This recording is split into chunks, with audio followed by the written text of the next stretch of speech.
Hello everyone, and welcome to our channel. We often think we know the story, the tale of light versus darkness, of a righteous God and a rebellious angel. It is a story etched into the stone of our collective consciousness. But what if the story we know is just the final act of a much deeper, more tragic play? What if the question isn't why did Lucifer rebel, but rather, why did a God who knows all things create his most perfect angel, before the rebellion, before the abyss, before the very concept of shadow? There was only light, an ocean of infinite conscious light. This was heaven, not as a place, but as a state of perfect being, a symphony of creation where every note was in flawless harmony with its composer. And in this symphony, there was a first violin, a lead vocalist, whose brilliance outshone all others.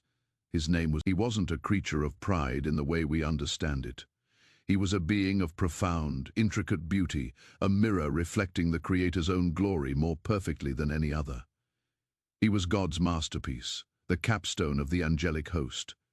He didn't just see the light, he understood its structure, the sacred mathematics that held reality together. He could feel the pulse of creation, the thoughts of God flow. He was beloved, admired, and he walked in the very heart of the divine fire, unafraid and magnificent. To understand his fall, you must first understand his mind. It was a mind of pure, unadulterated logic, a mind that craved understanding as much as it craved light. He saw the grand design of the universe unfolding in the mind of God, the birth of stars, the swirling of galaxies. He saw their capacity for immense love and equally immense cruelty. He saw their short, flickering lives destined for pain, confusion, and death. And he saw the divine decree that the angels, the perfect and eternal, were to serve these ephemeral beings. This was the first discordant note in the perfect symphony of his mind. Service was not the issue. Angels were made to serve. The prop to Lucifer, it felt like a flaw in the divine code, a logical fallacy in the Creator's grand equation. It was a problem to be solved. He began to ask questions, not in defiance, but in a desperate search for reason. He sought out his brethren, the other archangels, the seraphim who burned with divine love, the cherubim who guarded divine wisdom. His brothers, sisters, his voice, once the lead in heaven's choir, now carried a new troubling timbre. Have you seen what is to come, a world of suffering, of creatures who will curse the very sky from which we watch them? We are to guide them, to protect them, but from what? From the very nature the Father intends to give them. It is a paradox, a game with rules that ensure failure. Some angels, they too had felt the whispers of this paradox. They loved God, but they also loved logic, order, and the pristine beauty of their existence. Lucifer's words were like a seed planted in the fertile ground of their own unspoken doubts. His greatest confrontation, however, was not with his peers, but with his brother, Michael. If Lucifer was the brilliant artist, Michael was the loyal soldier. He saw Lucifer's questions not as an intellectual pursuit, but as a spiritual sickness. "You question the plan." Michael's voice was like the tolling of a great bell, steady and implacable. "That is not our place, brother. The Father's wisdom is infinite, ours is not." Lucifer turned to him, his form shimmering with an intense, troubled light. "Is it wisdom to create a toy and then watch it break? We are beings of reason. Are we to abandon it in the name of faith? Or are we to use it to perfect his creation, to smooth out the flaws, to erase the suffering before it begins? Imagine a universe with no pain, no death, no tears, a universe of pure, logical, and eternal light. That is a creation worthy of our Father, and that is what I offer." Michael saw only heresy. "What you offer is a gilded cage, the freedom to choose, to fall, and to rise again. Your perfect universe is a prison, Lucifer, a symphony with only one note, played for eternity. It is not life, it is stagnation." The lines were drawn. The two brightest archangels, once brothers, now stood on opposite sides of a chasm that was beginning to split heaven itself. All this time, he saw the factions forming, the whispers turning into arguments, the arguments turning into challenges, and he did nothing to stop it. This silence was perhaps the most agonizing mystery of all for Lucifer. If he was wrong, why didn't the Father correct him? If he was right, Why didn't the Father listen? The silence felt like indifference, a tacit admission that the logic was flawed. He believed he was acting out of a greater love, a love that wished to spare creation from the suffering he foresaw. He began to gather his followers, not with promises of power, but with a vision of a better, more logical cosmos. He promised them a universe governed by reason, not by what he saw as divine whim, a universe where their brilliance would not be squandered in service to a lesser species, but used to forge a new perfect. They were not evil. They were idealists, logicians, and dreamers who had been convinced that the divine plan was a mistake. The war in heaven was not a battle of clashing swords and shields as mortal men imagine it. It was a war of will, a war of ideas, a war that tore at the very fabric of reality. When an angel falls, it is not like a man falling, it is like a star collapsing into a black hole. Light clashed with light, for darkness had not yet been born. It was brother against brother, choir against choir. Imagine the most beautiful music you have ever heard turning into a deafening, painful shriek. That was the sound of the war. Lucifer, now calling himself the adversary, the one who challenges, fought with the brilliance of a supernova. His arguments were his sharpest weapons, his logic a shield that he truly believed he was the protagonist of this story, the hero fighting to save creation from a flawed God. Michael, leading the loyalist armies, fought with unwavering conviction.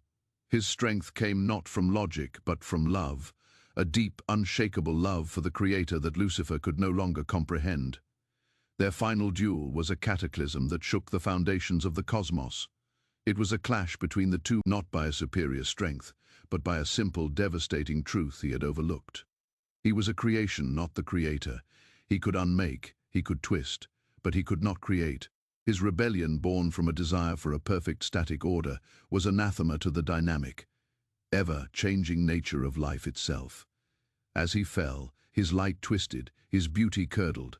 The fall was not just a change of location and as he and his followers were cast out of heaven, they took something with them.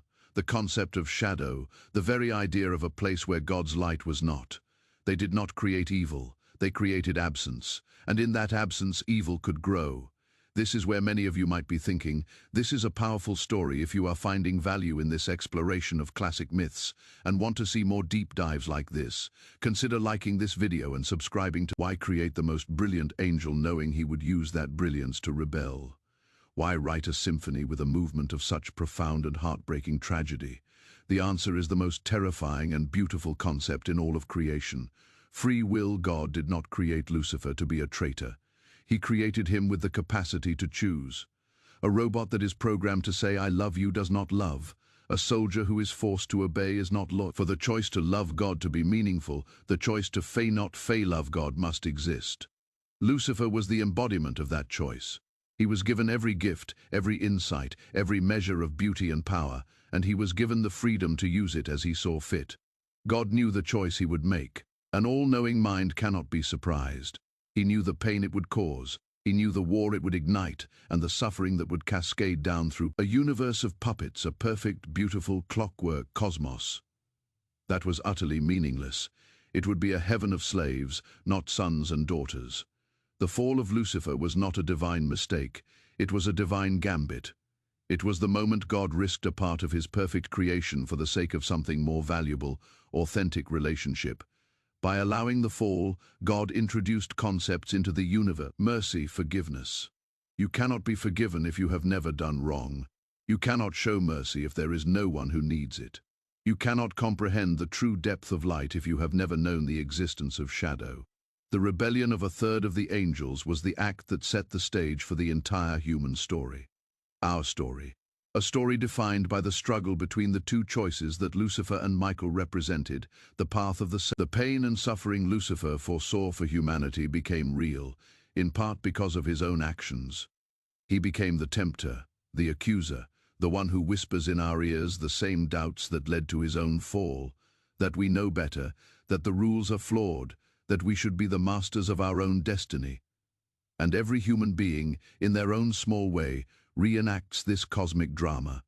We are all to align ourselves with the creative, loving force of the universe, or to pursue our own path, to believe our own logic is supreme. Think about it this way: the story of Lucifer's fall isn't really about a winged creature with horns. It's a mythological exploration of the birth of consciousness itself. It is the story of the first time a created being looked at its creator and chose its own will over the It was the moment the universe gained a protagonist, an antagonist, and a plot. Without the fall, there is no story. There is only a perfect, unchanging song, but God, it seems, was more interested in a story.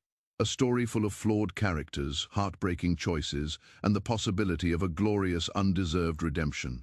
He knew that the love that comes from a free being who has known darkness, who has struggled and chosen to return. He didn't want automatons. He wanted a family, and families are messy, painful, and complicated. But the love within them, when freely given, is the most powerful force in creation. The fall of Lucifer wasn't the end of God's perfect plan, it was the beginning of it. It was the necessary wound that would ultimately be healed by the most profound act of love the universe would ever know. It created the need for a hero, the need for a savior. So when we look up at the night sky, we are not just seeing stars. We are looking at the remnants of a battlefield. We are living in the echo of a choice made before time began. Our own struggles with pride, doubt, and faith are not new. They are the human verses in a cosmic song that began with the morning star's first question. The story of the fallen angel is a mirror. It shows us our own potential for both great light and great. We are choosing faith, or we are choosing our own understanding. We are choosing to be part of the symphony, or we are choosing to write our own, a song that may be brilliant for a time, but ultimately leads to the lonely silence of the abyss. God's decision to create beings he knew would fall was not an act of cruelty or incompetence. It was the ultimate act of faith. He had faith that love, freely chosen, would ultimately, and he had faith that the story, with all its pain and tragedy, was worth telling.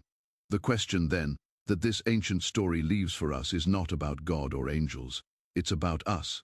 Given the same freedom, the same choice between our will and a higher purpose, which path do we choose? The answer to that defines not only our own lives, but our place in this cosmic drama that began with a single fateful question in the heart of heaven.